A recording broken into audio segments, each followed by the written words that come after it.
Physics solution में आपका स्वागत है।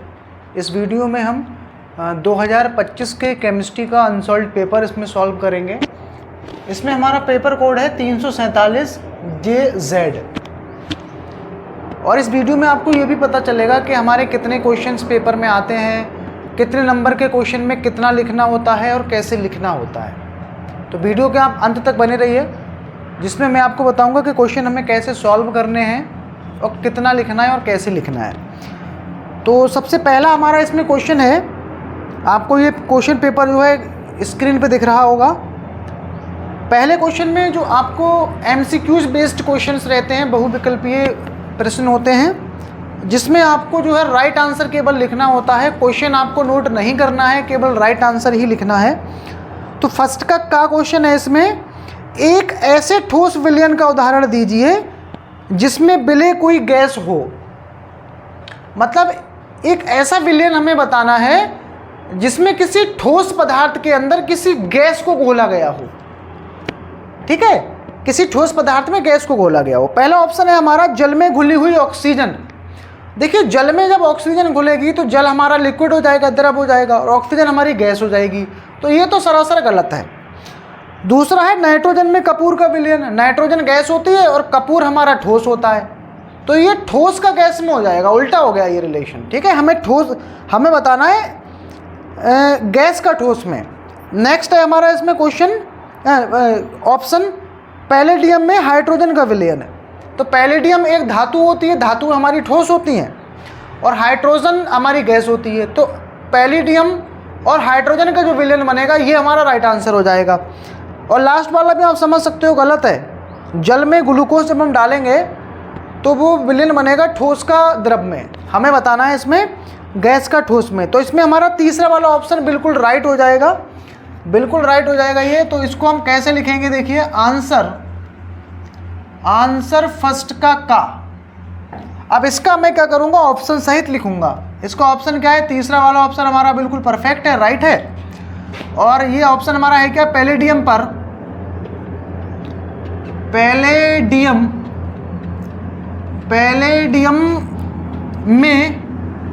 पैलेडियम में हाइड्रोजन का विलयन,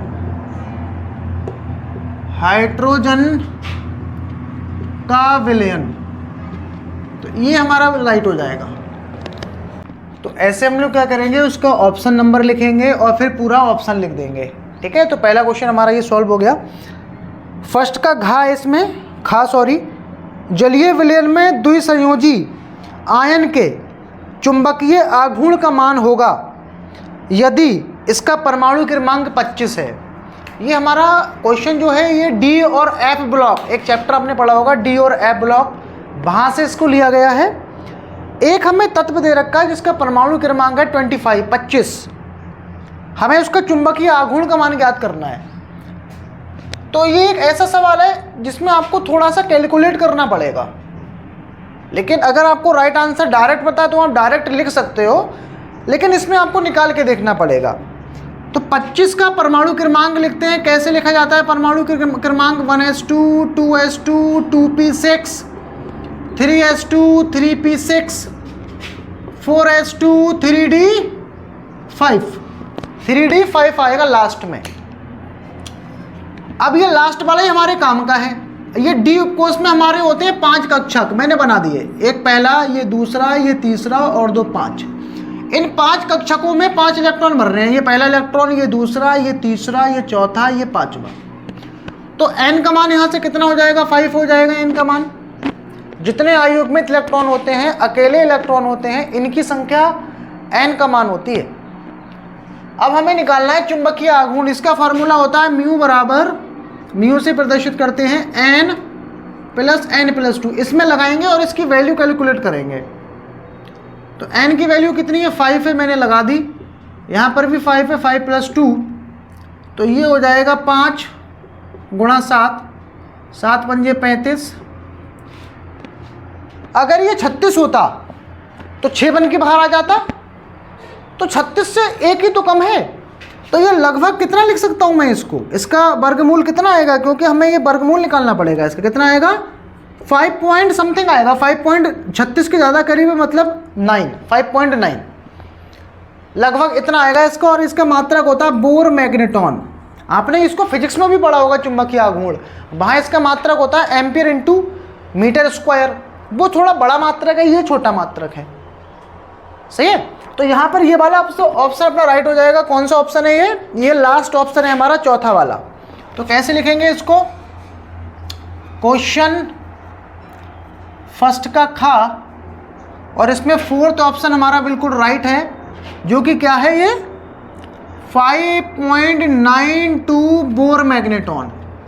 ठीक, ये हमारा क्वेश्चन हो चुका है। नेक्स्ट इसमें फर्स्ट का गा है, संकुल।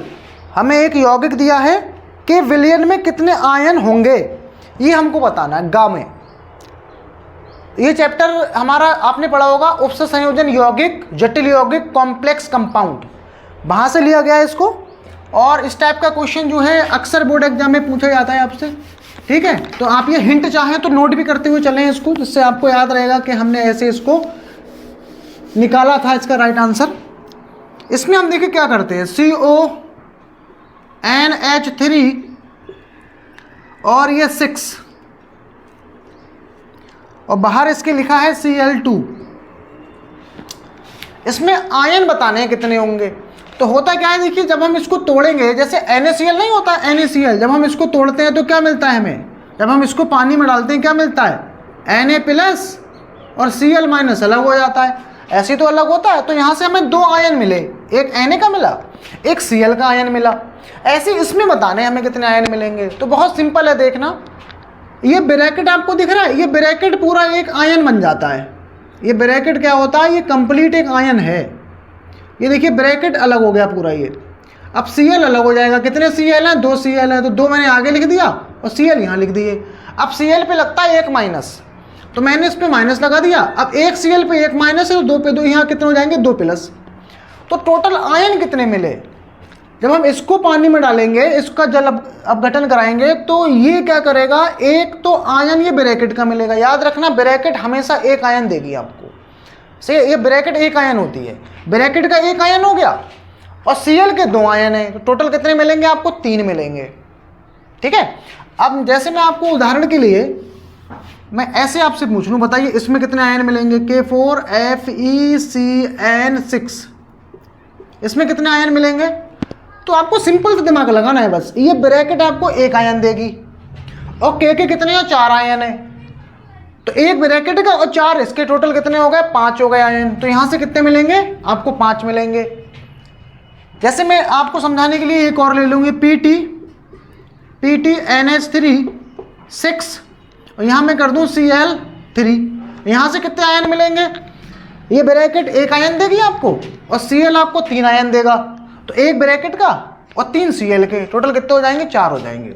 लेकिन हमें क्वेश्चन में ये वाला हमें दे रखा है, तो इसमें कितने होंगे, 1 ब्रैकेट का हो गया, 2 Cl के हो गए। मैंने आपको ये इसलिए बता दिया क्योंकि ये क्वेश्चन आने के चांसेस ज़्यादा रहते हैं इस टाइप के क्वेश्चन के।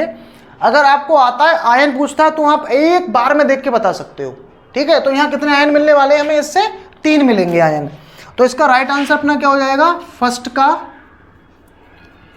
का गा। तो फर्स्ट के गा में कौन सा ऑप्शन राइट हो जाएगा अपना, ये तीसरा ऑप्शन बिल्कुल सत्य है, तीसरा 3।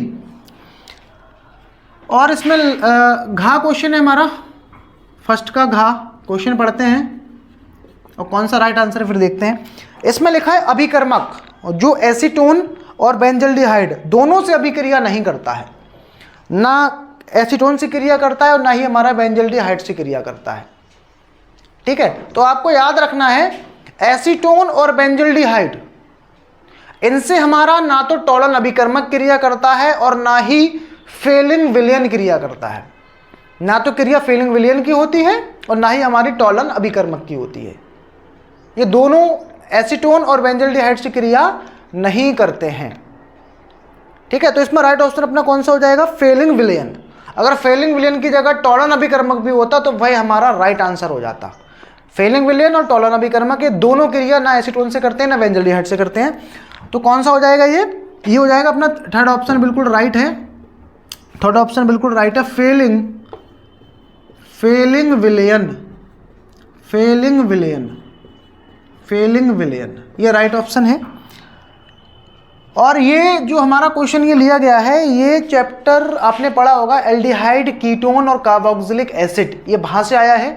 वही पढ़ाए जाते हैं आपको फेलिंग विलेन और टॉलन अभिकर्मक क्या होते हैं और कैसे इनकी रिएक्शन होती है, किन यौगिकों से रिएक्शन होती है, सब आपने डिस्कस किया होगा।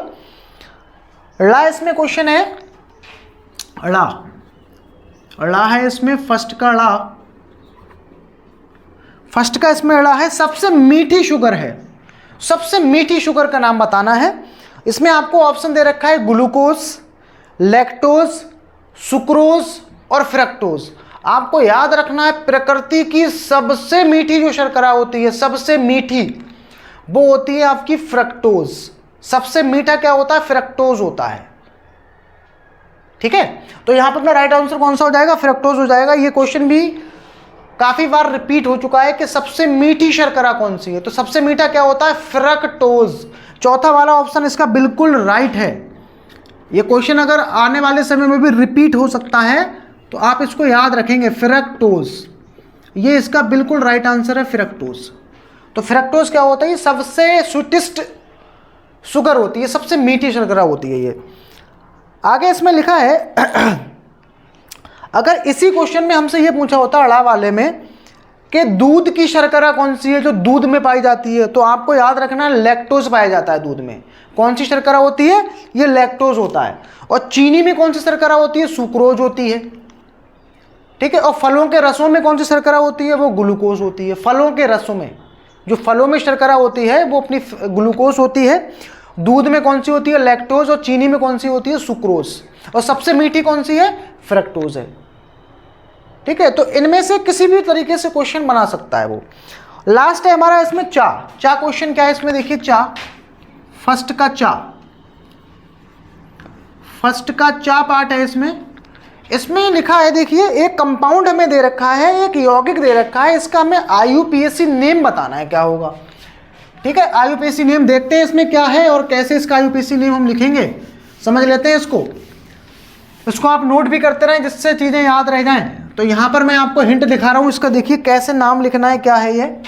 CH2, CH2 double bond CH, यहाँ पर है आपका CH2, इधर है NH और यहाँ पर है CH3, CH3। इसका नेम लिखना है हमें, नेम क्या होगा इसका। तो ये जो IUPAC नेमिंग है ये हमारी एमीन की IUPAC नेमिंग है। एमीन, मैंने कैसे पहचाना ये एमीन है? मुझे पता चला यहाँ से पता चला ये एमीन है। एमीन क्या होते हैं? अमोनिया के व्युत्पन्न एमीन कहलाते हैं। अमोनिया के व्युत्पन्न क्या कहलाते हैं? एमीन कहलाते हैं। और ये हमारा एक सेकेंडरी एमीन है। कैसे पता है सेकेंडरी एमीन है? क्योंकि जब N के पास में, जब N के साथ एक हाइड्रोजन होता है, जब N के साथ दो हाइड्रोजन होते हैं उसे प्राइमरी एमीन कहते हैं, और जब N के साथ में एक हाइड्रोजन होता है उसे सेकेंडरी एमीन कहते हैं, और जब N के साथ में कोई भी हाइड्रोजन नहीं होता है उसे टर्सरी एमीन कहते हैं। तो N के साथ में एक हाइड्रोजन है तो ये हमारा सेकेंडरी एमीन है। ठीक है, ये वाला H मत जोड़ना, ये वाला H इस कार्बन के साथ है, इसके साथ नहीं है, इसके साथ में ये वाला हाइड्रोजन है, तो ये सेकेंडरी एमीन है। और सेकेंडरी एमीन का देखिए हम लोग नाम कैसे लिखते हैं, सेकेंडरी एमीन। देखिए सेकेंडरी एमीन का नाम कैसे लिखते हैं, देखिए सेकेंडरी एमीन का फॉर्मेशन क्या होता है, ये लगाते हैं NH। अब इस N की अभी दो वैलेंसी कम है, इधर मैंने लगा दिया R और एक R लगा दिया मैंने यहाँ पर। अब ये तो R जो दिख रहे हैं ना आपको, यहाँ पर कार्बन जुड़े होंगे, R मतलब एल्किल समूह, एल्किल ग्रुप, यहाँ पर R जुड़े होते हैं। अब ये दोनों R एक जैसे भी हो सकते हैं, मतलब समान कार्बन के असमान कार्बन के भी हो सकते हैं। तो मैंने एक को अलग कर दिया। अब इनमें से क्या होगा, एक बड़ा होगा एक छोटा होगा। जैसे मैंने मान लिया ये वाला छोटा है और ये वाला कैसा है, ये वाला बड़ा है। तो छोटे और बड़े में सबसे पहले नाम आता है छोटे का। तो छोटे का नाम कैसे लिखते हैं? सबसे पहले इसके नाम के आगे लगाते हैं N, और फिर आता है इसमें जितने भी कार्बन है उसका एल्क, फिर बाइल जोड़ते हैं अपनी तरफ से। ये आ गया छोटे वाले का नाम। ठीक है, छोटे वाले का नाम आ गया। अब बड़े वाले का नाम कैसे लिखते हैं? इसका सबसे पहले लिखते हैं एल्क, फिर बॉन्ड नेम, और सबसे लास्ट में लिखते हैं एमीन। क्या लगाते हैं? एमीन। अब यहाँ पर आप दिमाग लगाइए, यहाँ पर NH है, यहाँ पर NH है। अब NH के इधर 1 2 3 कार्बन की चेन है, मतलब यहाँ 3 कार्बन का R है, और NH के इधर केवल 1 कार्बन है, मतलब ये 1 कार्बन का R है। तो ये 3 कार्बन की चेन बड़ी है कि ये 1 कार्बन की बड़ी है? तो ये वाली छोटी हो जाएगी, ये वाली बड़ी हो जाएगी। तो पहले नाम किसका लिखेंगे हम? इसका नाम लिखेंगे। तो क्या आएगा इसका नाम? छोटे वाले का नाम पहले लिखा जाएगा। तो छोटे वाले का नाम लिखने का तरीका क्या है? सबसे पहले N लगाते हैं, मैंने N लगा दिया। अब क्या लगेगा? L का लगेगा। तो कितने कार्बन है इसमें? 1 है। 1 का L क्या होता है? मेथ। 1 का L होता है मेथ, अपनी तरफ से जोड़ते हैं मिथाइल, बाई L अपनी तरफ से जोड़ा जाता है। ऐसे यहाँ 2 कार्बन होते हैं तो इथाइल लगा देते हैं हम लोग, 2 कार्बन की चेन को एथ बोलते हैं। तो N मिथाइल, ये इसका नाम आ गया छोटी वाली चेन का। अब बड़ी चेन का नाम लिखते हैं 1 2 3, नंबरिंग कर लेते हैं इसकी 1 2 3। इधर से नंबरिंग होगी फंक्शन ग्रुप की तरफ से, फंक्शन ग्रुप और डबल बॉन्ड में से फंक्शन ग्रुप की तरफ से नंबरिंग होती है, जिधर से फंक्शन ग्रुप नजदीक पड़े। अब इसका नाम लिखेंगे, कितने कार्बन है इसमें? 1 2 3। 3 का नाम क्या होता है? प्रॉप, प्रॉप लगा दिया। फिर बॉन्ड नेम आता है, पोजीशन क्या है इसकी? 2 है, प्रॉप 2। फिर डबल बॉन्ड का नेम आता है EN, और फर्स्ट पे आपका क्या लगा है? फर्स्ट पे क्या लगा है? एमाइन। तो ये इसका नेम हो जाएगा N मिथाइल प्रॉप 2 इन 1 एमाइन। ठीक है, तो ये इसका नाम है। तो इसमें देखते हैं कौन सा ऑप्शन हमारा राइट है। देखिए चौथा वाला ऑप्शन इसमें सही लग रहा है, ये चौथा ऑप्शन है ये। तो चौथा वाला मैं इसमें लगा देता हूँ, क्या होगा ये चौथा ऑप्शन? N, ऑप्शन भी लिख देते हैं N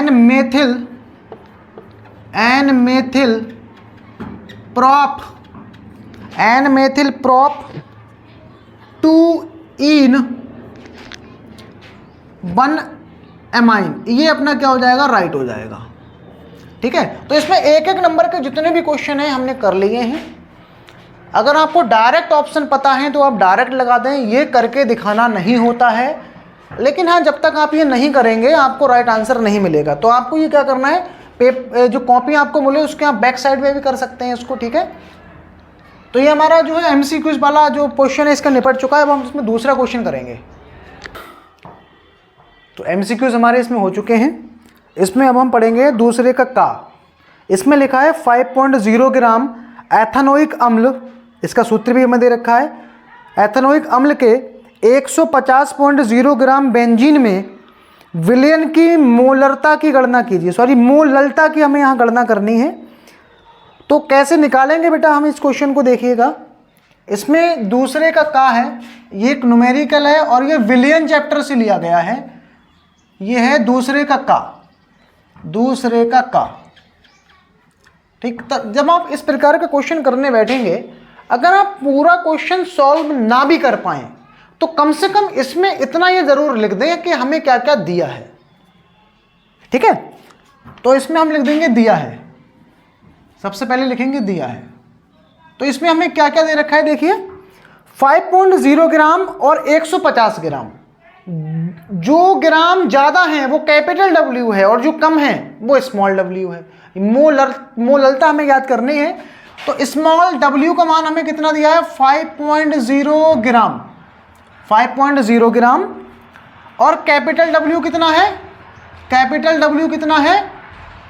150.0 ग्राम। ठीक है, तो बिलियन की मोललता हमें याद करनी है। और एक चीज़ आपको और याद रखना है, ये जो कैपिटल W होता है ना, हम इसको ग्राम में ना लगा के kg में लगाते हैं। तो क्या करूँगा मैं? 1000 से इसको भाग कर लूँगा और ये आ जाएगा हमारा kg में लगाया जाता है मान। और मोललता निकालने के लिए अगर मैं मोललता के फॉर्मूले की बात करूं तो ये होता है कैपिटल M बराबर स्मॉल w स्मॉल m, और ये कैपिटल W ये लगता है ग्राम में, ये लगता है ग्राम में। तो हमें यहाँ से m की वैल्यू निकालनी है। स्मॉल w पता है, कैपिटल W पता है, m नहीं पता है हमें। तो पहले हम लोग क्या करेंगे, इसमें m निकालेंगे। अब m किसका निकलेगा? एथेनोइक अम्ल का निकलेगा कि बेंजीन का निकलेगा? तो जो चीज़ कम होगी वो बिले होती है, बिले का अणुभार लगेगा यहाँ पर। तो कम क्या है? एथेनोइक अम्ल। मतलब एथेनोइक अम्ल हमारा बेंजीन में घोला गया है। तो जो चीज़ घोली जाती है उसे बिले कहते हैं। तो बिले क्या होगा? एथेनोइक अम्ल। तो कैसे लिखेंगे? M बराबर CH3COOH का अणुभार तो टोटल C कितने हैं इसमें, 1C और 1C, 2C, 2 गुणा 12। और हमारे हाइड्रोजन कितने हैं, 4 और यहाँ 3 और 1 4 हाइड्रोजन है, 4 एकम 4 हो गया ये। एक कार्बन का 12 होता है परमाणु भार और एक हाइड्रोजन का 1 होता है, तो 4 गुणा 1 कर दिए मैंने। अब क्या रह गया हमारे ऑक्सीजन, 2 ऑक्सीजन है और 1 ऑक्सीजन का होता है 16। 12 दूनी 24, 4 एकम 4 और 16 दूनी 32। तो 24 4 28 और 32 कितने हो गए, ये 60 हो गए।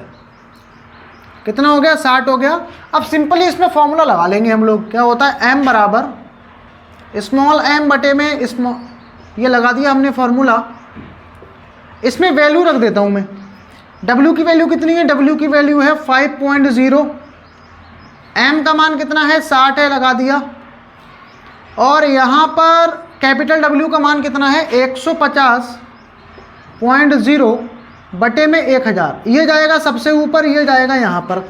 तो ये क्या आ जाएगा 5.0 गुणा 1000 बटे में 60 गुणा 150.0 तो पॉइंट से पॉइंट ये कैंसिल हो जाएगा और 2 जीरो से ये 2 जीरो में काट दूंगा, 1 जीरो से ये वाला जीरो कट जाएगा और 5 एकम 5 और 5 तियाँ 15, तो ये आ जाएगा 10 बटा और 6 तियाँ 18, ये आ जाएगा। इसको जब हम भाग करेंगे तो कितना आएगा, ये 0.18 पंजे 90, 0.5 लगभग इतना हम लिख सकते हैं इसको, 0.5। और इसका मात्रक होता है मोल पर केजी। और ये हमारा क्या हो गया, ये हमारा क्या हो गया, इसका आंसर हो गया। ठीक, तो ये हमारा 2 नंबर का सवाल आया था इसमें, दूसरे का। तो पहले आप इसको नोट कर लें, उसके बाद हम लोग इसमें दूसरा क्वेश्चन पढ़ेंगे। दूसरे का खा क्वेश्चन है हमारा, ताप बढ़ाने पर गैसों की द्रवों में विलेयता हमेशा कमी आने की प्रवृत्ति क्यों होती है।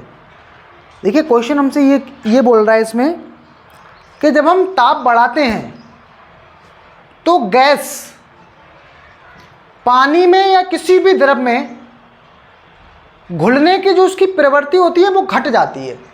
वैसे नॉर्मली क्या होता है, ज़्यादातर जो पदार्थ होते हैं उनमें उल्टा होता है। जैसे हम लोग क्या करते हैं, जब चीज़ों को गर्म करते हैं ना तो चीज़ें तेज़ी से घुलती हैं, लेकिन गैसों के केस में उल्टा होता है।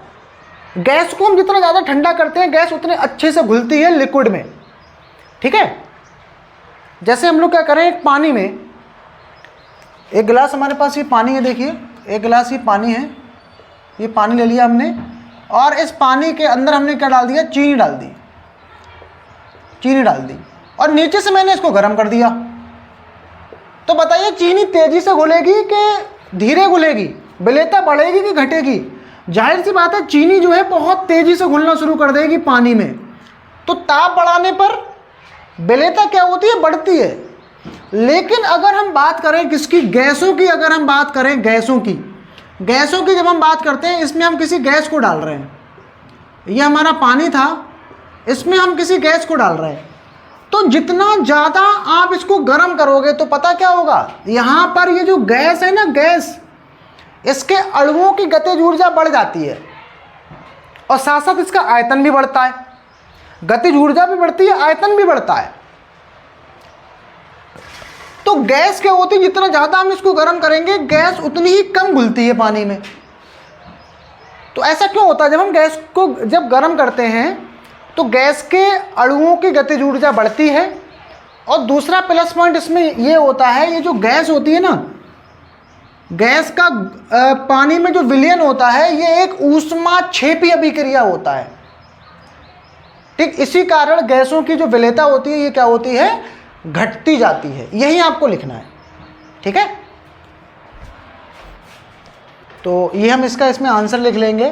किसी गैस का द्रव में घुलना एक ऊष्माक्षेपी अभिक्रिया होती है और गैसों का ताप बढ़ाने पर अणुओं की गतिज ऊर्जा भी बढ़ती जाती है, जिससे गैस के अणु द्रव को छोड़कर किधर भागते हैं, बाहर भागते हैं। तो गैस घुलने की जगह क्या होती है, उसका आयतन बढ़ने से उसके अणु क्या निकलते हैं, बाहर निकलने लगते हैं। इसी कारण जो ताप बढ़ाने पर गैसों की द्रवों में विलेयता क्या होती है, घटती है। ठीक है, तो इसमें अगला हमारा क्वेश्चन है दूसरे का गा। इसमें लिखा है लैंथेनाइडों द्वारा कौन कौन सी ऑक्सीकरण अवस्थाएं प्रदर्शित की जाती हैं।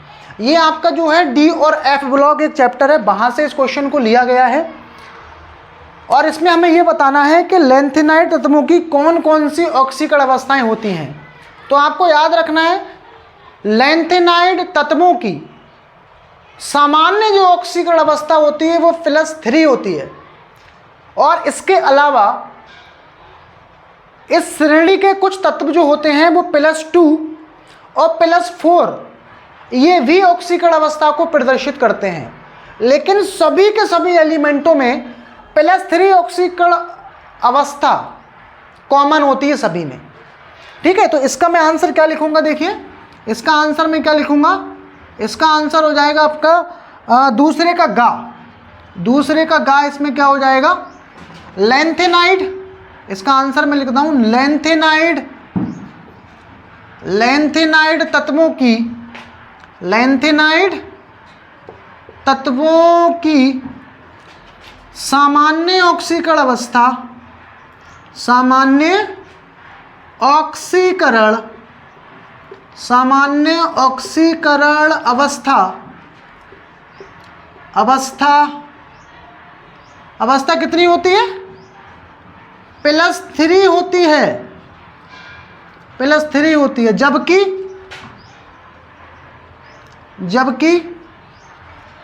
कुछ अन्य तत्व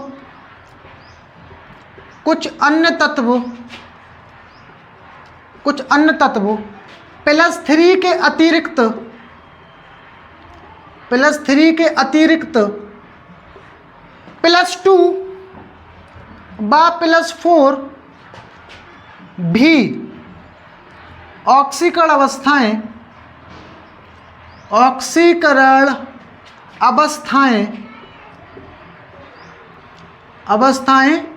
प्रदर्शित करते हैं,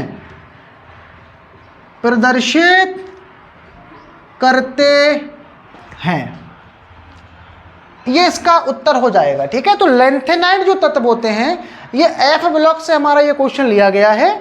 लैंथेनाइड श्रेणी के जितने भी तत्व होते हैं उन सभी की जो सामान्य ऑक्सीकरण अवस्था होती है वो +3 होती है। इसके अलावा कुछ तत्व +2 और +4 भी +3 के अलावा प्रदर्शित करते हैं। ठीक है, तो ये दोनों क्वेश्चन हमारे हो चुके हैं। आगे हम इसमें दूसरे का घा पढ़ते हैं, उससे पहले आप इसको नोट कर लें। तो 2 क्वेश्चन हमारे इसमें हो चुके हैं। तीसरा क्वेश्चन है हमारा तीसरे का का। इसमें लिखा है निम्नलिखित अभिक्रियाओं को उपयुक्त रासायनिक समीकरण से समझाइए। इसमें पहली अभिक्रिया है हमारी वुड्स अभिक्रिया और दूसरी है वुड्स फिटिंग अभिक्रिया।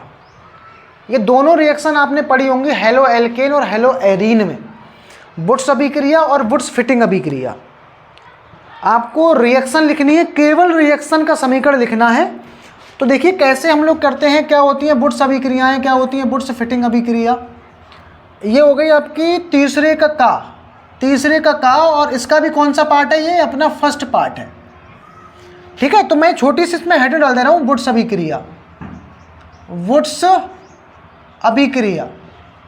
इसका स्टेटमेंट ना लिखते हुए हमें केवल इसकी रिएक्शन लिखनी है।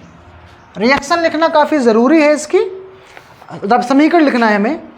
देखिए वुड्स अभिक्रिया हो या वुड्स फिटिंग अभिक्रिया हो या एक होती है इसमें फिटिंग अभिक्रिया, तो इन सभी में सोडियम से रिएक्शन होती है। ये बात कॉमन है इन तीनों अभिक्रियाओं में। किससे होती है रिएक्शन? सोडियम से। तो वुड्स अभिक्रिया में हम लोग क्या करते हैं, हेलो एल्केन लेते हैं, हेलो एल्केन जिसका फार्मूला होता है RX, और साथ में क्या लेते हैं इसके सोडियम Na, क्या लेते हैं Na, प्लस हेलो एल्केन हम 2 बार लेते हैं, 2 बार लिया जाता है इसमें, और ये किसकी उपस्थिति में होती है? शुष्क ईथर, शुष्क ईथर की उपस्थिति में होती है ये वाली रिएक्शन, शुष्क ईथर। तो यहां से सिंपली क्या होता है, ये चीज बाहर निकल जाती है। देखिए तो यहां से क्या निकल जाएगा, NaX, X2 मत कर देना, गलत हो जाएगा फॉर्मूला। तो यहां 2X है तो मैंने यहां 2 ले लिया। अब यहां Na भी 2 हो गया, मैंने यहां 2 कर दिया Na। यहां से क्या रह गया R प्लस R, यहां से क्या रह गया सिंगल बॉन्ड R। तो ये क्या था हमारा हेलो हेलो एल्केन, और ये थी आपकी सोडियम धातु, सोडियम मेटल, ये थी सोडियम धातु। और ये जो बना है इसमें भी कार्बन होंगे, इसमें भी कार्बन होंगे, और सिंगल बॉन्ड है। सिंगल बॉन्ड किन में होता है? एल्केनों में। तो ये क्या बनती है? एल्केन। क्या बनती है? ये एल्केन। और इस एल्केन में क्या बात होती है पता है? ये सम कार्बन की बनती है, सम कार्बन की एल्केन। क्या होती है? सम कार्बन की एल्केन बनती है हमेशा इसमें। तो ये रिएक्शन आपकी हो चुकी है, केवल आपसे समीकरण पूछा था। अगर आप इसका स्टेटमेंट लिखना चाहते हो, इसके बारे में लिखना चाहते हो, तो कैसे लिखते हैं देखिए। जब हेलो एल्केन की क्रिया सोडियम धातु से शुष्क ईथर की उपस्थिति में होती है, तब सम कार्बन की एल्केन बनती है। सम कार्बन मतलब या तो 2 कार्बन की बनेगी, या 4 की बनेगी, या 6 की बनेगी, 8 की, 10, 12 ऐसे कार्बनों की एल्केन बनेगी हमेशा। मैं एग्जांपल दे रहा हूं आपको इसका। ये आप स्टेटमेंट आप इसको लिख सकते हैं। जैसे मैंने R की जगह पे क्या ले लिया? CH3, X की जगह ले लिया मैंने Cl प्लस, बाकी सोडियम अपना सेम रहेगा। यहां पर मैंने ले लिया क्या? Cl, और ये CH3। शुष्क ईथर भी आपका सेम रहेगा। मैंने बस R की जगह CH3 कर लिया, X की जगह पे Cl कर लिया। अब यहाँ से देखिए ये चीज़ बाहर हो जाएगी अपनी, 2NaCl, 2NaCl प्लस यहाँ से क्या रह जाएगा? CH3, CH3 single bond CH3। अब आप देख सकते हो इसमें 2 कार्बन है और सिंगल बॉन्ड है। 2 कार्बन को क्या बोलते हैं? एथ, और सिंगल बॉन्ड एथेन। तो हमेशा आपको याद रखना है इसमें जो भी एल्केन बनेगी, इस एल्केन का क्या नाम है? एथेन। हमेशा सम कार्बन की बनेगी, 2 की, 4 की, 6 की, 8 की, 10 की। ठीक है, ये हो गई आपकी वुड्स अभिक्रिया। तो स्टेटमेंट आप इसका लिख ही लेंगे। जब हेलो एल्केन की क्रिया सोडियम धातु से शुष्क ईथर की उपस्थिति में होती है, तब सम कार्बन की एल्केन बनती है। इसी का दूसरा पार्ट है, इसमें वुड्स फिटिंग अभिक्रिया बताना है। तो इसमें देखिए क्या करेंगे, तीसरे का कौन सा ये? तीसरे का कौन सा पार्ट है ये? तीसरे के का दूसरा पार्ट, दूसरा पार्ट है ये। और रिएक्शन हमें बतानी है इसमें Wurtz Fittig, Wurtz Fittig, Wurtz Fittig अभिक्रिया, वुड्स फिटिंग अभिक्रिया। देखिए इसमें क्या करते हैं हम लोग, इसमें क्या करते हैं वुड्स फिटिंग में, देखिए क्या होता है इसमें हमें लेना पड़ता है क्लोरोबेंजीन C6H5Cl। क्या लेते हैं? क्लोरोबेंजीन। रिएक्शन सोडियम से होती है, जहां पर वुड्स लग जाए वहां सोडियम से रिएक्शन आपको करानी है। और इसमें एक अणु हम किसका लेते हैं? इसमें क्लोरोबेंजीन का। एक अणु अपना किसका होता है? इसमें क्लोरोबेंजीन। और एक अणु उसमें आपका होता है मिथाइल क्लोराइड का, मिथाइल क्लोराइड। और ये हो गई आपकी शुष्क ईथर। और यहाँ से ये चीज़ बाहर निकल जाएगी, देखिए ऐसे दोबारा से क्या बाहर निकल गया? ये 2NaCl, ये बाहर आ गया। यहाँ पर मैं 2 लगा दूंगा, ठीक है। तो यहाँ से क्या बचेगा? C6H5, C6H5, और यहाँ से क्या रह गया? Single bond CH3। इसको बोलते हैं CH3 को मिथाइल, मिथाइल बेंजीन।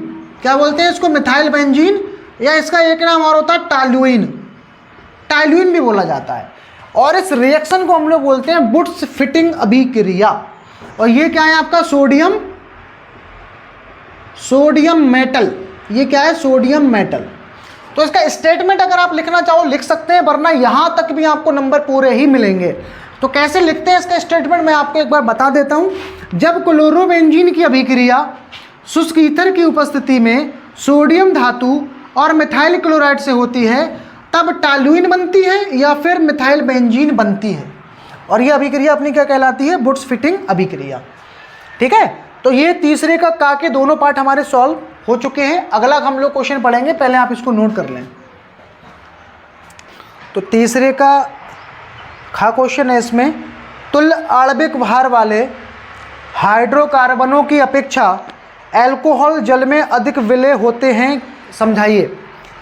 इस क्वेश्चन में हमें ये बताना है कि अल्कोहल जल में विलय होते हैं। विलय का मतलब होता है घुल जाते हैं, जबकि हाइड्रोकार्बन जल में नहीं घुलते। क्या कारण है?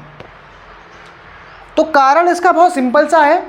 अल्कोहल और जल, देखिए होता क्या है, जब हम, ये मैं एक्सप्लेनेशन दे रहा हूँ कौन से क्वेश्चन का, ये आंसर है हमारा तीसरे का खा।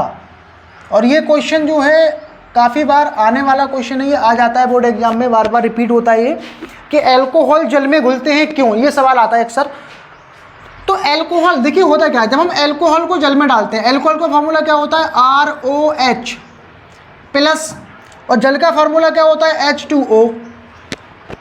तो होता क्या है, जब हम अल्कोहल को जल में डालते हैं, जल को अल्कोहल में डालते हैं, तब होता क्या है, ये जो अल्कोहल के जो अणु होते हैं ना, अल्कोहल के अणु, ये जल के अणुओं के बीच, ये जल के अणुओं के साथ क्या करते हैं, हाइड्रोजन बंध बनाते हैं। क्या बनाते हैं, हाइड्रोजन बंध। ऐसे देखिए, एक अल्कोहल का अणु ये है, एक जल का अणु ये है, इन दोनों के बीच में क्या हो गया, ये हाइड्रोजन बंध बन गया। या फिर आगे दोबारा देखिए, ऐसे ये अणु जुड़ते रहते हैं और हाइड्रोजन बंध का फॉर्मेशन ये हो जाता है इस तरीके से, ठीक। तो जल, जब हम अल्कोहल को जल में डालते हैं तो अल्कोहल और जल के अणुओं के मध्य क्या बन जाता है, हाइड्रोजन बंध। क्या बन जाता है, ये हाइड्रोजन बॉन्ड, हाइड्रोजन बंध बन जाता है, जिस कारण अणुओं का संगुणन हो जाता है। संगुणन का मतलब होता है अणुओं का जुड़ना, जैसे मेरी उंगलियां हैं, आपस में जुड़ जाएं, इनको बोलेंगे संगुणन। अणुओं का संगुणन हो जाता है, जिससे अणुभार बढ़ने के कारण इनके जो क्वथनांक होते हैं, क्वथनांक और विलेयता क्या होती है, बढ़ जाती है। जबकि हाइड्रोकार्बन जो होते हैं और जल के अणुओं के मध्य हाइड्रोजन बंध नहीं बनता है, जिस कारण हाइड्रोकार्बन जल में विलय नहीं होते हैं, ये इसका कारण है, ठीक है। तो आप बहुत सिंपल सा लिख के आओगे, अल्कोहल और जल के अणुओं के मध्य हाइड्रोजन बंध बन जाता है, जिस कारण अणुओं का संगुणन हो जाता है और अणुभार बढ़ जाता है, इसीलिए अल्कोहल जल में विलय होते हैं, ठीक है। तो इसका रीज़न आपकी समझ में आ गया होगा। मैं इसका आंसर लिख देता हूँ, इस प्रकार आप इसका आंसर लिख लेंगे। अल्कोहल जल में विलय होते हैं क्योंकि अल्कोहल के अणुओं और जल के अणुओं के मध्य हाइड्रोजन बंध बनता है, जिस कारण अणुओं का संगुणन हो जाता है और अणुभार बढ़ जाती है, इसी कारण अल्कोहल जल में विलय होते हैं, जबकि हाइड्रोकार्बनों में ऐसा नहीं होता है, ठीक है। तो आप यहाँ बॉन्डिंग दिखा भी देना। ये आया देखिए हमारे पास अल्कोहल का एक अणु, ये किसके साथ बॉन्ड बनाता है, जल के अणु के साथ, ये बंध बना लिया इसने। ये हाइड्रोजन बंध का सिंबल होता है, इस तरीके से दिखाते हैं इसको, हाइड्रोजन बंध, दुर्बल बंध होता है ये एक तरीके का, ये ऐसे दिखा दिया, और HOH, ये इस तरीके से आगे तक जुड़े रहते हैं ऐसे ही, ठीक है। तो ये अपना कौन सा बॉन्ड है, ये आपका हाइड्रोजन बॉन्ड है, और इसी कारण ये क्या होते हैं, बहुत आसानी से अल्कोहल जल में घुल जाते हैं, ठीक। तो पहले आप इसको नोट कर लें, फिर इसका हम पढ़ेंगे तीसरे का गा। क्वेश्चन है इसमें, निम्न में विभेद कीजिए, और इसमें पहला पार्ट हमें दे रखा है प्रोपिनेल एवं प्रोपिनॉन, और दूसरे पार्ट में हमें फिनॉल और बेंजोइक अम्ल में विभेद करवाना है। विभेद का मतलब होता है अंतर करना। तो कैसे करेंगे, देखिए इस क्वेश्चन को हम लोग तीसरे का, इसमें है तीसरे का गा, तीसरे के गा का है पहला पार्ट, तीसरे के गा का पहला पार्ट। एक तरफ हमें बताना है प्रोपिनेल, प्रोपिनेल के बारे में विभेद करना है, और इसका विभेद हमें किसके साथ करवाना है, ये करवाना है propanol, propanol, propanol, sorry propanone है ये, नॉन, प्रोपेनॉन, इसके साथ में हमें विभेद करवाना है। तो अगर मैं यहाँ पर बात करूँ प्रोपेनेल की, इसका रासायनिक सूत्र क्या होगा, प्रोप में हमारे 3 कार्बन होंगे, तो C2H5 मैंने कर लिया यहाँ पर, और नल लगाए यानी CHO, एक तरीके का ये एल्डिहाइड होगा हमारा, ये प्रोपेनेल का सूत्र है। और प्रोपेनॉन का सूत्र क्या होता है, प्रोप मतलब 3 कार्बन CH3, COCH3, इसको एसीटोन भी कहते हैं, ये आपने पढ़ा होगा एल्डिहाइड कीटोन वाले चैप्टर में, इन दोनों में हमें क्या करना है, विभेद करना है, अंतर करना है। ये दोनों देखने में एक जैसे होते हैं, आपको फर्क करना है। आप कैसे पता कर सकते हो कि प्रोपेनॉल है, ये कैसे पता करोगे कि प्रोपेनॉल है, कैसे पता करेंगे आप? तो उसके लिए आपके पास देखिए कई तरीके हैं। सबसे पहला हम लोग इसमें सहारा लेंगे टॉलन अभिकर्मक का। किसमें? टॉलन अभिकर्मक। तो ये जो प्रोपेनॉल होता है ये टॉलन अभिकर्मक से क्रिया करके सिल्वर का काला अपक्षेप बनाता है, जबकि प्रोपेनॉन क्रिया नहीं करता है। तो इससे हमें पता चल जाएगा कि जहाँ क्रिया हो जाएगी विलयन काला हो जाएगा, वो प्रोपेनॉल है, और जहाँ रिएक्शन नहीं होगी, कुछ फर्क ही नहीं पड़ेगा, वो हमारा प्रोपेनॉन है। ठीक है, तो इसमें लिखेंगे प्रोपेनॉल, प्रोपेनॉल टॉलन अभिकर्मक,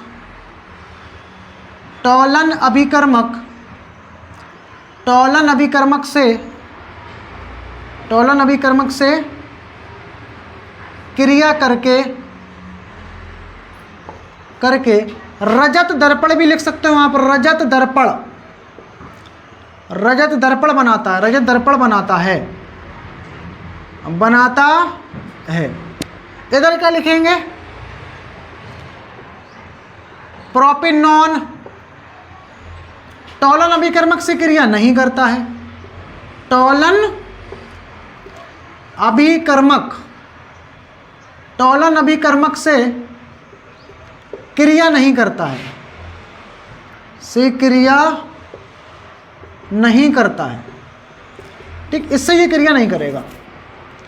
दूसरा तरीका आपके पास ये हो सकता है इसको चेक करने का। दूसरा तरीका आप क्या कर सकते हो, जो प्रोपेनॉल होता है, प्रोपेनॉल, प्रोपेनॉल फेलिंग विलयन, फेलिंग विलयन, फेलिंग विलयन से क्रिया करके cuprous, cuprous oxide, cuprous oxide का लाल अवक्षेप बनाता है, लाल अवक्षेप बनाता है।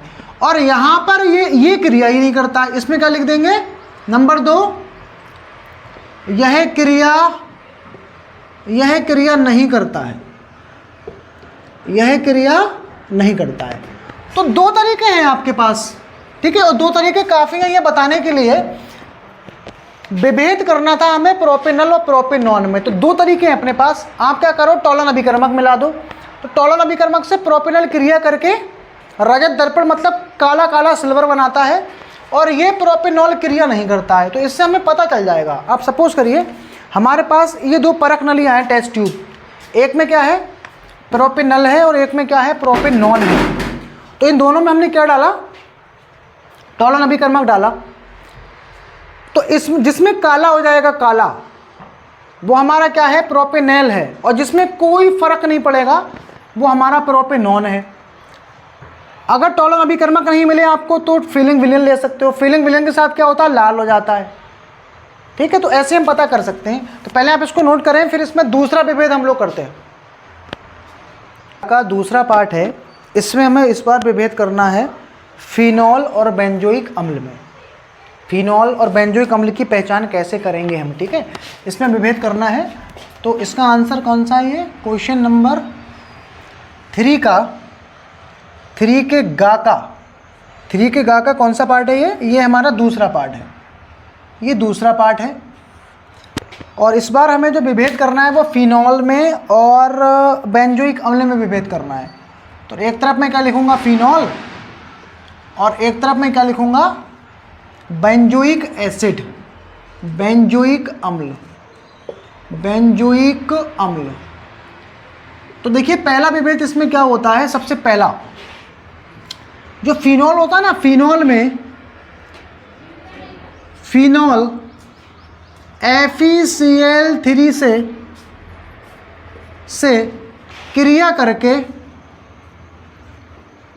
करके बैगनी रंग का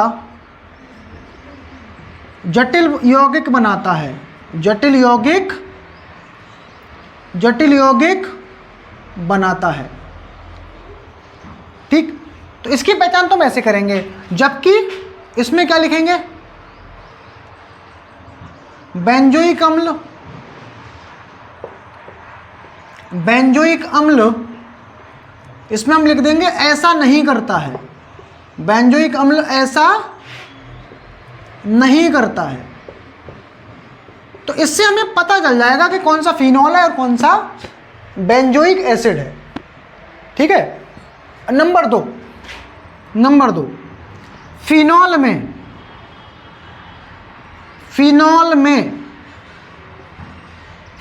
में OH समूह बेंजीन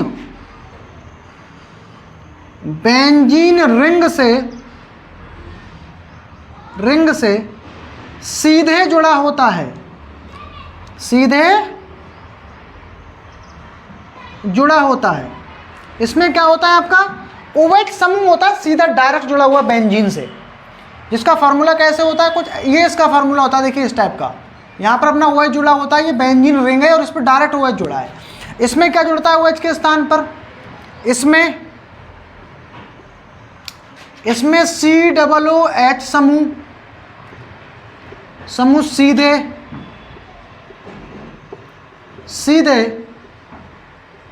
बेंजीन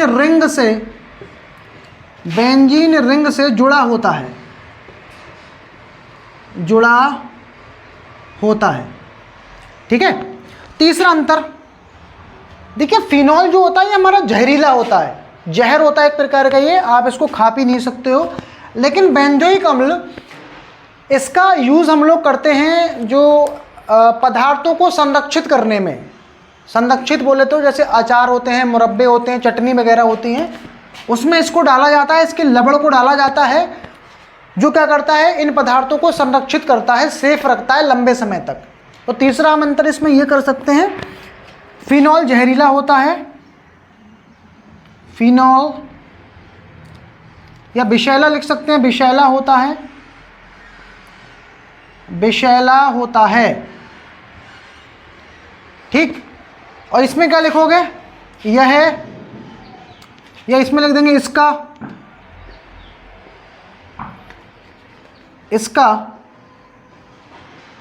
प्रयोग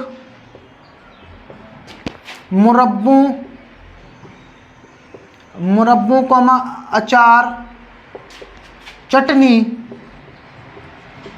आदि को संरक्षित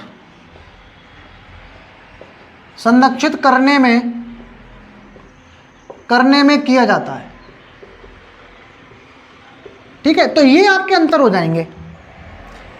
तो ये तीसरे के हमारे क्या हैं, दोनों अंतर विभेद जो है निपट चुके हैं। चौथा हमारा इसमें क्वेश्चन है, तीसरे का घ, दो जल में घुलनशील विटामिनों के नाम और इनकी कमी से होने वाली बीमारियों को बताइए। कौन सी बीमारियां होती हैं, और ऐसे दो विटामिन बताने हैं जो जल में हमारे क्या होते हैं, घुलनशील होते हैं। तो इस क्वेश्चन को देखिए हम लोग कैसे सॉल्व करेंगे और कैसे लगाएंगे इसको, पहले आपने इसमें नोट कर लिया होगा, मैं इसको मिटा रहा हूँ। तो इसमें हमें दो ऐसे विटामिन से बताने हैं जो जल में क्या हों, घुलनशील हों, और दूसरी क्या, और क्या बताना है हमें उनके बारे में कि उनकी कमी से कौन से रोग होते हैं, ये भी हमको बताना है। तो ये हमारा कौन सा है, तीसरे का घा वाला क्वेश्चन है ये, तीसरे का घा। तो जल में घुलनशील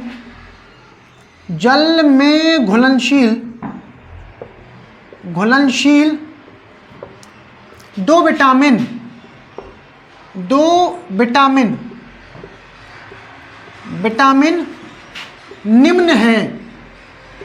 निम्न है।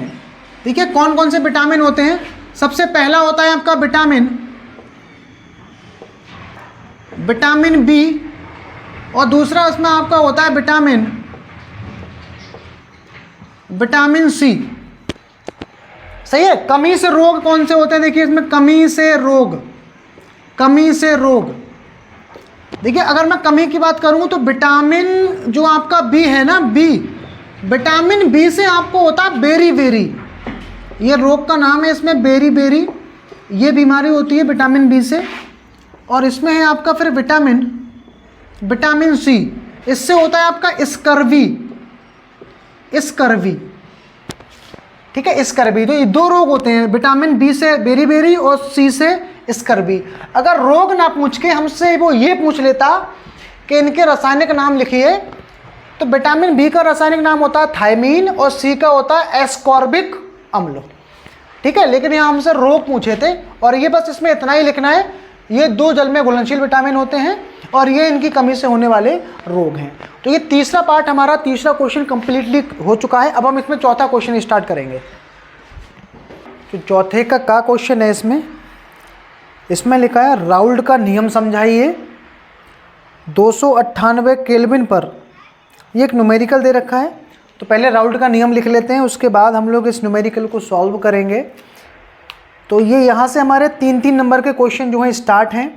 तो चौथे का देखिए, चौथे का हम कैसे करेंगे इसमें, चौथे का इसमें हमें लिखना है राउल्ट का नियम, राउल्ट का नियम। तो राउल्ट का नियम, देखिए ये नियम क्या कहता है, मैं इसका स्टेटमेंट लिख देता हूं। इस नियम के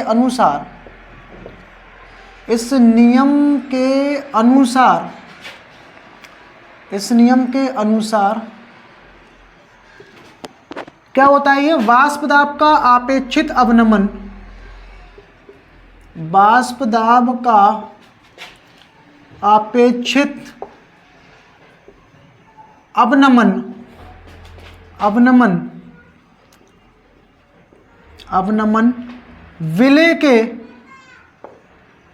विलेय के मूल प्रभाज्य, विलेय के मूल प्रभाज्य के बराबर होता है। ये नियम हो गया कंप्लीट, ठीक है। इसका फॉर्मूला मैं लिख देता हूँ, पी नॉट माइनस के पी एस बटे में p not equal to n बटे में एन प्लस एन। ये आपका फॉर्मूला होता है राउल्ट के नियम का,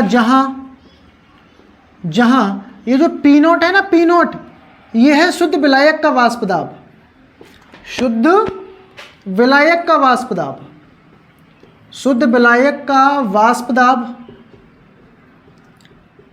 और यहां पर ये जो पी एस है, इसको हम लोग बोलते हैं विलयन का वाष्प दाब, विलयन का वाष्प दाब। और एन क्या है, एन है विलेय के मोल, विलेय के मोल। और कैपिटल एन क्या है, यह है विलायक के मोल, विलायक के मोल। बस ये हमारा फॉर्मूला हो गया इसमें, बस इतना ही आपको एक्सप्लेन करना है इसमें और कुछ नहीं एक्सप्लेन करना है। तो इस नियम के अनुसार वाष्प दाब का अपेक्षित अवनमन, इसे बोलते हैं अपेक्षित अवनमन, ये विलेय के मूल प्रभाज्य के क्या होता है, बराबर होता है। इसी को कहा जाता है राउल्ट का नियम। तो 1 नंबर में हमारा ये नियम पूछा गया है और 2 नंबर में हमारा न्यूमेरिकल है ये। तो नियम आप नोट कर लें, फिर हम इसका क्या करेंगे, न्यूमेरिकल सॉल्व करेंगे। तो इसका न्यूमेरिकल हम लोग करते हैं। इसमें लिखा है 298 केल्विन पर क्लोरोफॉर्म एवं डाइक्लोरोमेथेन के वाष्प दाब क्रमशः 200 mmHg व 4.5 mmHg हैं। 51 ग्राम CHCl3 व 20 ग्राम CH2Cl2 को मिलाकर बने विलयन के वाष्प दाब की गणना हमें करनी है। इसमें देखिए कैसे लगाएंगे इस क्वेश्चन को हम लोग। इसमें हमें क्या क्या दे रखा है, देखिए क्लोरोफॉर्म का हमें वाष्प दाब दे रखा है, तो इसको मैं लिखूंगा PCHCl3 से। ये कितना हमें दे रखा है यहाँ पर, क्लोरोफॉर्म का कितना है 200 mmHg, 200 mmHg। और PCH2Cl2 इसका कितना हमें दे रखा है 4.5 mmHg, ठीक। ये हमें दे रखा है इसमें वाष्प दाब, दोनों का मैंने लिख लिया है। और यहाँ पर हमें द्रव्यमान दे रखा है, किसका द्रव्यमान है 51 ग्राम CH3 का द्रव्यमान है। इसको लिखते हैं W से, WCHCl3 ये कितना है 51 ग्राम और WCCl2 और ये Cl2 ये कितना है, ये आपका 20 ग्राम है, तो इस क्वेश्चन को हमें कैसे निकालना है, देखिए विलियन का वाष्प निकालना है तो इस फॉर्मूले पे हमें वर्क करना पड़ेगा। P s equal to p CHCl3 और यहाँ लगेगा इसका मोल प्रभाज CHCl3 का प्लस Cl2 और गुणा में लगेगा इसका मोल प्रभाज किसका, इसका। तो पहले हमें इन दोनों का मोल प्रभाज निकालना पड़ेगा। क्या निकालना पड़ेगा, मोल प्रभाज। तो कैसे निकालेंगे हम लोग इनका मोल प्रभाज, पहले इन दोनों के अणुभार ज्ञात कर लेते हैं। तो इसका अणुभार क्या आ जाएगा, MCHCl3, इसका अणुभार क्या आ जाएगा, एक कार्बन है, एक कार्बन का 12, एक हाइड्रोजन है, एक का 1, 3 है, 3 गुणा 35.5, तो ये हो जाएगा 12 एकम 12, 1 और ये हो जाएगा 106.5, तो कितना आ जाएगा ये 119.5। ये इसका अणुभार आ गया क्लोरोफॉर्म का। अब इसका निकाल लेते हैं MCCl2 ये आ जाएगा 1 कार्बन गुणा 12, 2 गुणा 1 प्लस 2 गुणा 35.5, तो ये आ जाएगा 12 एकम 12, 2 एकम 2, 35.5 दूनी 71, ये कितना आ जाएगा 71 हो जाएगा। जुड़ के कितना आ जाएगा ये आ जाएगा आपका जुड़कर 14, 1 15 85 आ जाएगा ये आ गया 85। तो पहले हम लोग क्या करते हैं, इनके मोल निकाल लेते हैं, इसके मोल और इसके मोल। तो यहाँ मोल निकालता हूँ मैं, स्मॉल n मान लेता हूँ, पहले दोनों के मोल निकाल लेते हैं। पहले निकालता हूँ मैं क्लोरोफॉर्म के मोल, तो CH कैसे निकलेंगे मोल, ये इसके मोल निकालते हैं। तो मोल के लिए क्या करूँगा मैं, इसका भार ऊपर, इसका अणुभार नीचे, इसका भार कितना है, मतलब ये फॉर्मूला लगाने वाले हैं यहाँ पर हम लोग, CHCl3 बटे में MCHCl3। तो इसका मान कितना है, इसका मान है 51, इसका मान यहाँ पर 51 है, और इसकी वैल्यू कितनी है, इसकी वैल्यू है आपकी 119.5, 119.5। इसका हटा देंगे, 0.0 बढ़ा देंगे ऊपर, तो ये आ जाएगा 510 बटे में इतना। इसको भाग कर देते हैं, इसको भाग कर लेते हैं, कितना आएगा ये, पॉइंट लगाएंगे, 0 लगाएंगे। अब ये कितने बार में कट जाएगा, ये आपका कट जाएगा 11 चौक 44, 4 बार में, इतना ही छोड़ देते हैं इसको, 0.4। ये मोल आ गए क्लोरोफॉर्म के, इतने मोल हैं हमारे क्लोरोफॉर्म के। ठीक, इसी प्रकार हम इसके निकाल लेते हैं मोल। तो NCl2 यहाँ ऊपर कितना आ जाएगा, इसका भार कितना है, इसका भार है 20 और इसका अणुभार कितना है हमारा 85, लिख दिया बटे में। इसके मोल निकाल लेते हैं, भाग करना पड़ेगा, इसको भाग कर लेते हैं। इसको कितना आया ये 0. अब कितना में कटेगा ये 2, तो ये आ जाएगा 0.2। ये दोनों के मोल आ गए। अब हमें क्या करना है, दोनों का मोल प्रभाज निकालना है, इसका भी मोल प्रभाज निकालना है और इसका भी मोल प्रभाज निकालना है। तो पहले मोल प्रभाज के लिए मैं क्या करूँगा, देखिए CHCl3 निकाल लेता हूँ मैं। तो जिसका मोल प्रभाज निकालना है उसके मोल हमें ऊपर रखने हैं। इसके मोल कितने हैं 0.4, अब नीचे दोनों का जोड़, ये जुड़ जाएगा 0.4, यह जाएगा 0.6, पॉइंट से पॉइंट कैंसिल, तो ये हो जाएगा 2/3, 2/3। तो कट के कितना आ जाएगा ये 0.6, ये आ गया HCl3। ये मुझे क्यों निकालना पड़ रहा है, क्योंकि बेटा मेरे को यहाँ फॉर्मूले में पुट करना है यहाँ पर, ठीक है। तो मुझे फॉर्मूले में लगाने के लिए मुझे निकालना पड़ रहा है इधर। आगे मुझे क्या निकालना पड़ेगा, इसका मोल प्रभाज निकालना पड़ेगा। तो क्या करूँगा मैं, क्या करूँगा मैं यहाँ पर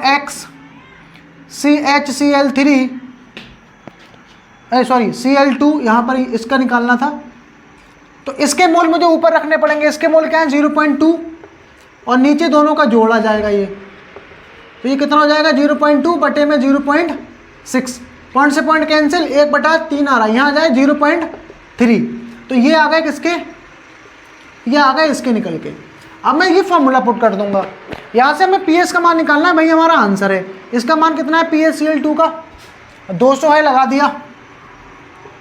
और इसका मान कितना निकाल लेते हैं हम लोग 0.6, यहाँ लगा दिया, प्लस इसकी वैल्यू कितनी है, इसकी वैल्यू है आपकी 4.5, लगा दी मैंने इधर। और गुणा में मैं यहाँ क्या करूँगा, इसका मान लगाऊंगा, कितना आ जाएगा इसका मान? इसका मान है 0.3, लगा देते हैं। तो यहाँ कितना आ जाएगा कट के? ये कट के कितना आ जाएगा? ये 6 दूनी 12, 12, 2 जीरो के बाद 120 आ जाएगा। ये 120 प्लस, तो 45 यहाँ कितने होते हैं? 135, 135, 2 के बाद पॉइंट लगेगा तो इतना आ जाएगा ये। अब इन दोनों को जोड़ देते हैं हम लोग, इन दोनों को जोड़ देते हैं तो ये आ जाएगा आपका 121.35 mmHg। और यही हमारा क्या है इसका?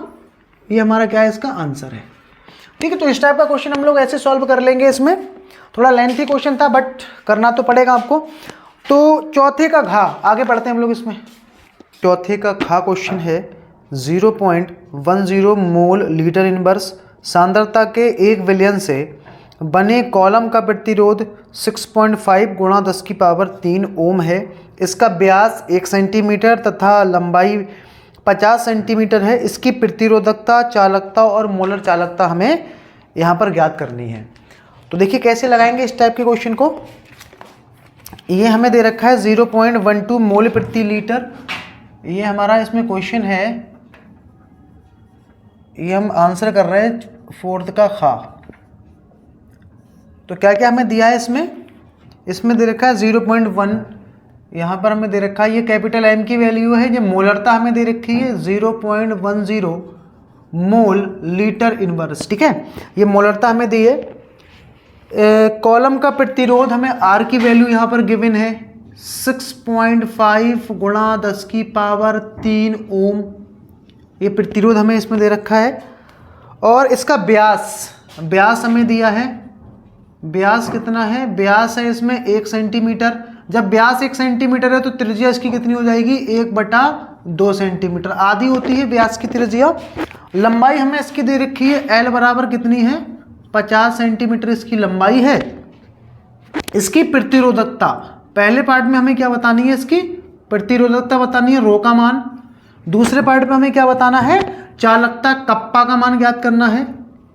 और तीसरे पार्ट में हमें क्या बताना है? मोलर चालकता, लैम्डा M का मान ज्ञात करना है। तो पहले इसको निकालते हैं। कैसे निकालते हैं? एक फॉर्मूला मैंने आपको बताया था, क्या होता है? R बराबर रोला। ठीक है, ये लगा देंगे यहाँ पर। तो यहाँ से मैं रो की वैल्यू फाइंड करनी है, तो इसको क्रॉस करा देता हूँ मैं। RA/L इक्वल टू रो। तो R हमें पता है, ये है R की वैल्यू। L का मान भी हमको पता है, बट यहाँ A नहीं पता है हमें, तो A लगा देते हैं πr²। A क्या लगा देंगे यहाँ पर? πr² लगा देंगे और L ऐसी रहेगा और ये क्या आ जाएगा? रो। तो सारी वैल्यूज में यहाँ पुट कर देता हूँ। R का मान है 6.5 गुणा 10³ और इसमें पाई का मान लगेगा 3.14 और R का मान 1/2 का होल ऑफ स्क्वायर बटे में L कितना है? 50 है। लगा दिया, ये मैंने 50 लगा दिया यहाँ पर।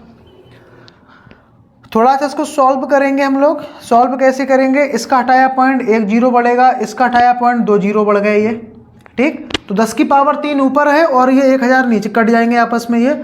तो ये आ जाएगा 65, ये आ जाएगा 65 314, 65 314 और ये आ जाएगा 1/4, 1 का स्क्वायर 1 और 4 का ये आ जाएगा 1/4 और बटे में कितना बचेगा? ये 50 बचेगा। थोड़ा सा इसको काट लेते हैं। ये कितने बार में कटेगा? ये 13 पंजे 65, ये आ जाएगा 10 बार में कट के। इसको और काट लेते हैं 157 और ये आ जाएगा आपका 2। तो इसकी इन दोनों की गुणा करा के और इससे भाग कर देंगे फिर 13 सत्ते इनको गुणा कर देते हैं हम लोग। 13 सत्ते कितने होते हैं? 13 सत्ते 91, हासिल लगे 9। 13 पंजे 65, 65 और 9 74, हासिल लगे 7। ये आ जाएगा 2041 और ये 10 दूनी 20। इसको डिवाइड कर देते हैं हम लोग तो 102 पॉइंट समथिंग आता है इसमें। 102 पॉइंट लगभग इतना आएगा, 102.1 लगभग। और इसका मात्रक क्या होता है? इसका मात्रक होता है ohm into centimetre. Ohm into centimetre. ये आ गया हमारा रो का मान। किसका मान आ गया? ये रो का मान आ गया। और हमें क्या बताना है? कप्पा का मान बताना है, चालकता बतानी है। इसका फार्मूला क्या होता है? कप्पा बराबर 1/ρ। तो यहाँ लगा देते हैं रू की वैल्यू, ये आ जाएगी इतनी, इसका हटाएंगे पॉइंट, यहाँ 0 आ जाएगा। तो ये कट के आएगा जब इसकी डिवाइड करेंगे 0.0098 इतना आ जाएगा ये, और ये ओम इनवर्स और ये सेंटीमीटर इनवर्स, इसको भाग करने के दौरान इतना आएगा ये। और हमें इसमें क्या बताना है, मोलर चालकता का भी मान ज्ञात करना है। तीसरा पार्ट लैम्डा एम, इसकी फॉर्मूला होता है 1000 इंटू में के बटे में एम। तो 1000 के की वैल्यू कितनी है 0.0098 बटे में एम की वैल्यू कितनी है, एम का मान है इसमें 0.10।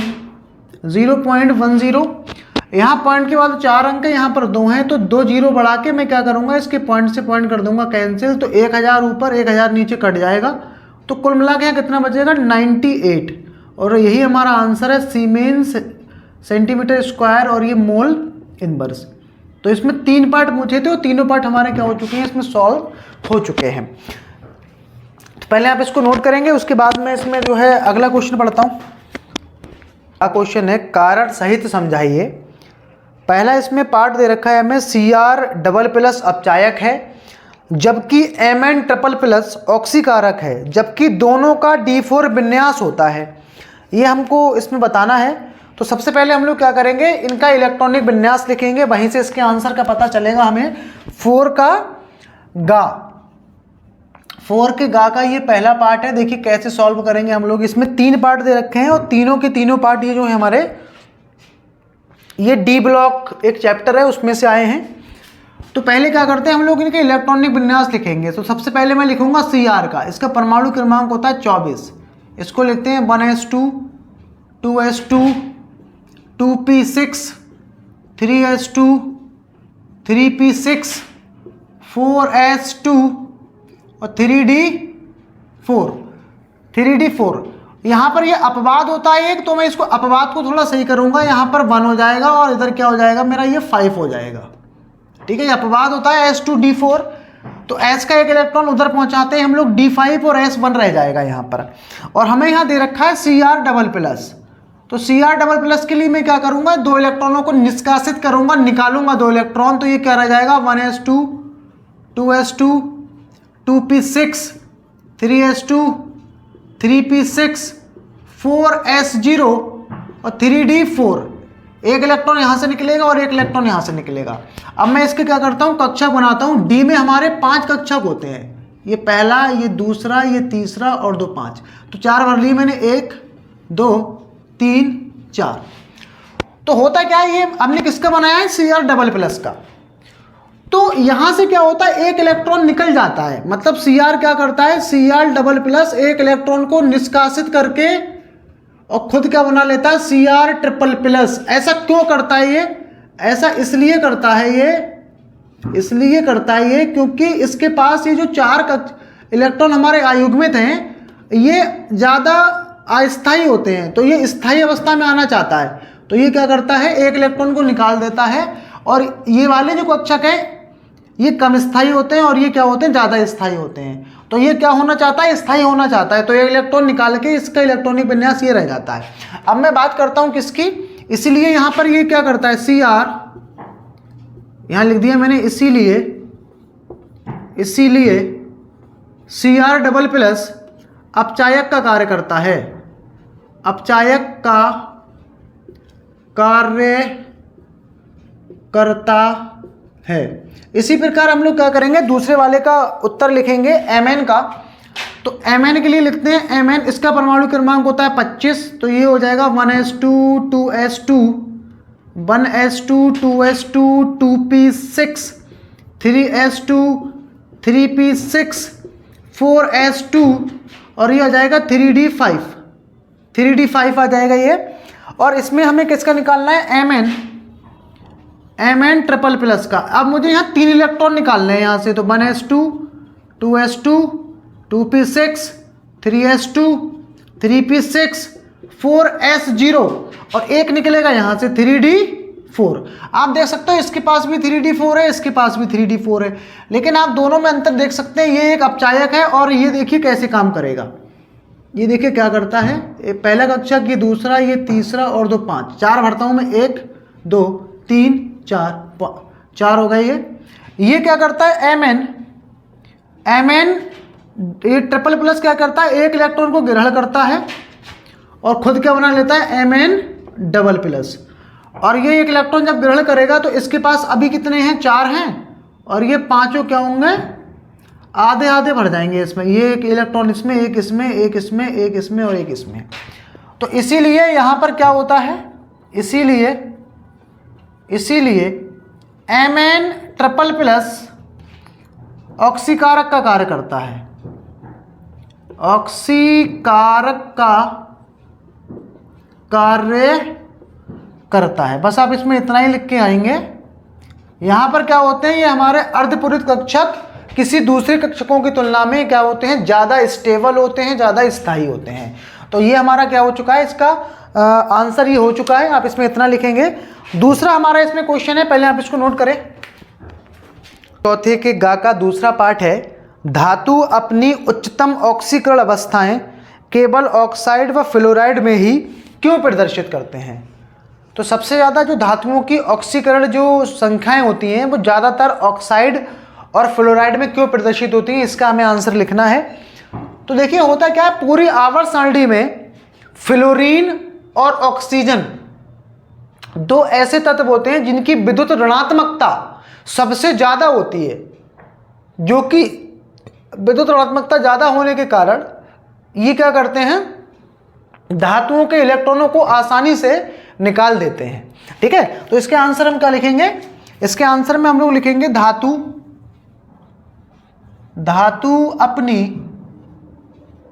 अपनी उच्चतम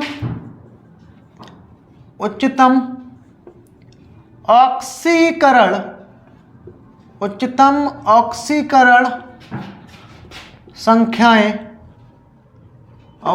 संख्याएं ऑक्सीकरण अवस्था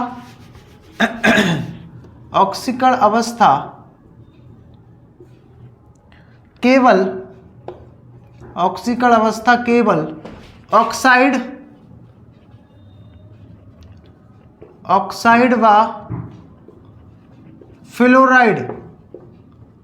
ऑक्साइड व फ्लोराइड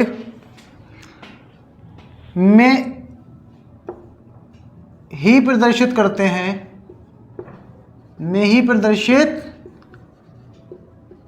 हैं, क्योंकि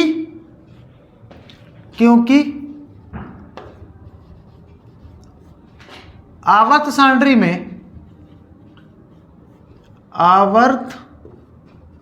सारणी में ऑक्सीजन व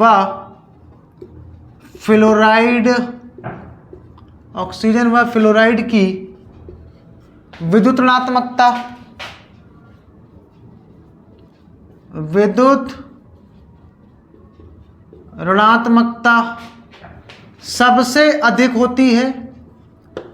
सबसे अधिक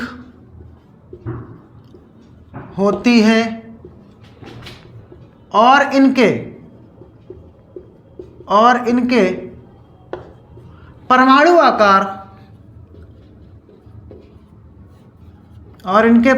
आकार बहुत छोटे होते हैं,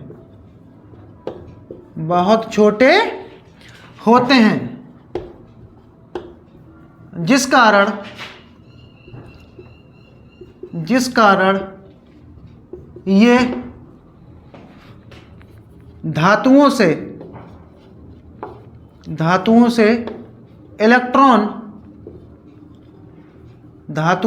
इलेक्ट्रॉन निकालते हैं। ठीक है, तो ये इसका कारण है, इनकी विद्युत ऋणात्मकता सबसे ज़्यादा होती है और इनके परमाणुओं के आकार क्या होते हैं, बहुत छोटे होते हैं, जिस कारण ये क्या करते हैं, धातुओं के इलेक्ट्रॉनों को आसानी से निष्कासित कर सकते हैं, निकाल सकते हैं। इसीलिए जो धातुएं होती हैं वो ऑक्साइड और फ्लोराइड के साथ में उच्चतम ऑक्सीकरण अवस्थाएं क्या करती हैं, प्रदर्शित करती हैं। इसमें हमारा लास्ट क्वेश्चन है, संक्रमण धातुएं समानता रंगीन यौगिक क्यों बनाती हैं, क्या कारण है। जो संक्रमण तत्व होते हैं, डी ब्लॉक के तत्व होते हैं, इनके आयन और यौगिक रंगीन क्यों होते हैं? तो देखिए होता क्या है, संक्रमण तत्वों में क्या विशेषता होती है? संक्रमण तत्वों के उप अंतिम जो डी कक्षक होते हैं उनमें इलेक्ट्रॉन हमारे कैसे होते हैं? अयुग्मित इलेक्ट्रॉन होते हैं। तो अयुग्मित इलेक्ट्रॉन क्या चाहता है? अपने किसी दूसरे परमाणु के अणु के साथ में युग्म बनाना चाहता है। तो उसके लिए उसको क्या करना पड़ेगा? रिएक्शन में पार्टिसिपेट करना पड़ेगा, जिस कारण इनके जो यौगिक होते हैं वो कैसे बनते हैं? रंगीन बनते हैं। तो इसका आंसर कैसे लिखेंगे हम लोग? इसमें लिखा है कि समानता इनके यौगिक रंगीन क्यों होते हैं। चौथे का इसमें कौन सा? चौथे के गा का इसमें तीसरा वाला पार्ट है। तो इसमें हमें बताना है कि इनके यौगिक रंगीन क्यों होते हैं। तो इसमें लिखेंगे हम लोग संक्रमण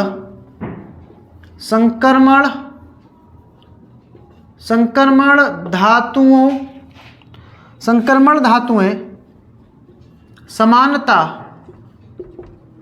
समानता रंगीन यौगिक व आयन बनाती हैं। यौगिक व आयन बनाती हैं क्योंकि इनके उप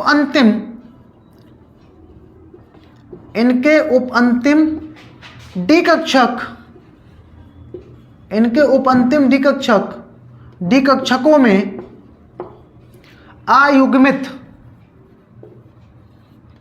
अयुग्मित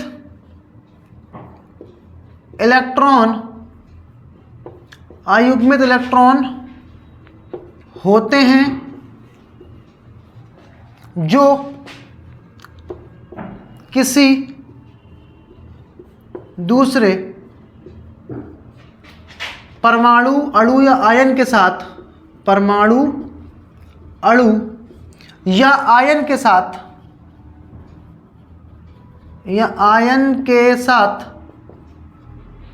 आयन के इलेक्ट्रॉनों के साथ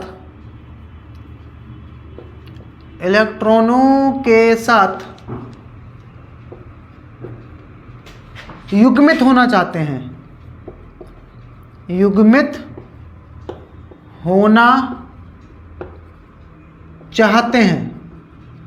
इसीलिए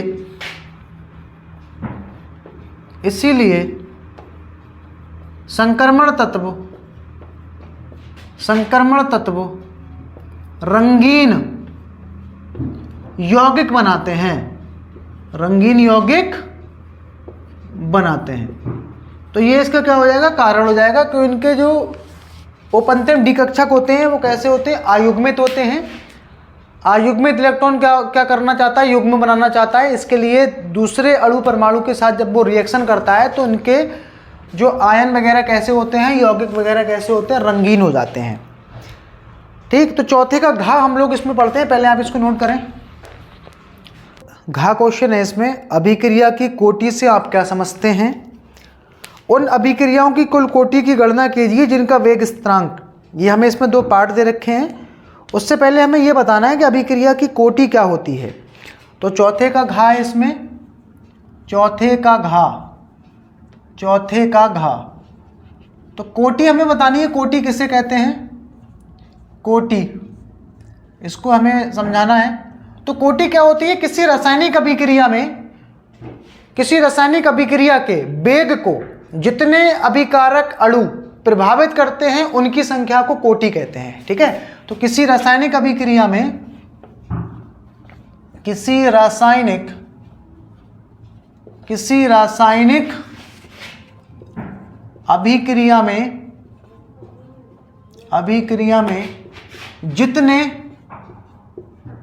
जितने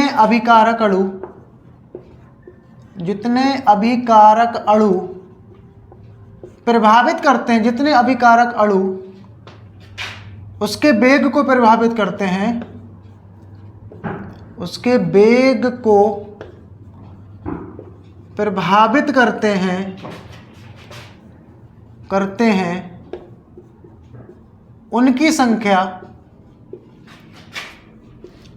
उनकी उनकी संख्या को क्या कहते हैं? उनकी संख्या को कोटि n कहते हैं, इसको n से लिखते हैं, n कहते हैं।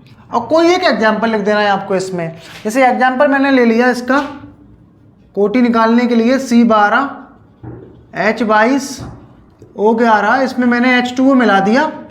तो जब हम सुक्रोज में H2O मिलाते हैं तो हमें क्या मिलता है? C6H12O6 प्लस C6H12O6, ये होता है एक ग्लूकोज, और इसमें एक क्या होता है अपना फ्रक्टोज, एक ग्लूकोज होता है, एक फ्रक्टोज होता है, और ये क्या है? सुक्रोज। ये का एग्जाम्पल हो गया। अब इसकी कोटि निकाल के दिखाता हूं मैं। देखिए कोटि के लिए हम लोग क्या करते हैं, एक नियम लगाते हैं इसमें, द्रव अनुपाती क्रिया का नियम, क्रिया के नियम से क्या कहता है ये नियम? R बराबर K, इसमें लिखते हैं इसको जो अभिकारक होते हैं, अभिकारक इधर वाले अभिकारक होते हैं C12 H22 O11 और H2O। तो ये कितने बार है? एक बार है, लगा दिया एक। और H2O अगर ये 10 बार हो, 20 बार हो, 3 बार हो, कितने भी बार हो, H2O के लिए हमेशा हम 0 लगाते हैं। तो कोटि इसकी कितनी हो जाएगी? n बराबर कितना हो जाएगा? 1 + 0, तो n बराबर कितना हो गया? 1 हो गया। तो इसकी कोटि कितनी आ रही है? 1 आ रही है। तो किसी भी अभिक्रिया की कोटि में अगर जल आ गया, अभिक्रिया में अगर जल है तो जल को हम काउंट नहीं करते हैं, तो ये अपना कोटि होगी, ठीक है। उसके बाद हमें क्या बताना है? ये दो हमें वेग स्थिरांक दे रखे हैं और इनकी हमें क्या बतानी है? कोटि बतानी है। पहला पार्ट हमें ये दे रखा है, नंबर 1 k बराबर, ये इसी का हिस्सा है, k बराबर, इसमें हमें वेग बराबर ये दे रखा है k a 1/2 और b 3/2। इसकी हमें कोटि बतानी है। तो देखिए कोटि कैसे निकालते हैं? कोटि बराबर, कोटि को लिखते हैं n से, ये पावर आपको जोड़ देनी है बस, 1/2 प्लस 3/2। तो ये हो जाएगा, लासा लेंगे इसका 2, 1 + 3, तो एक ऊपर 4 हो जाएगा, 4 का आधा 2।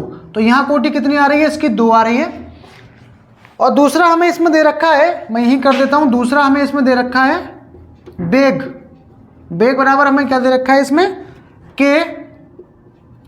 a 3/2 और इसमें हमें दे रखा है ये b -1।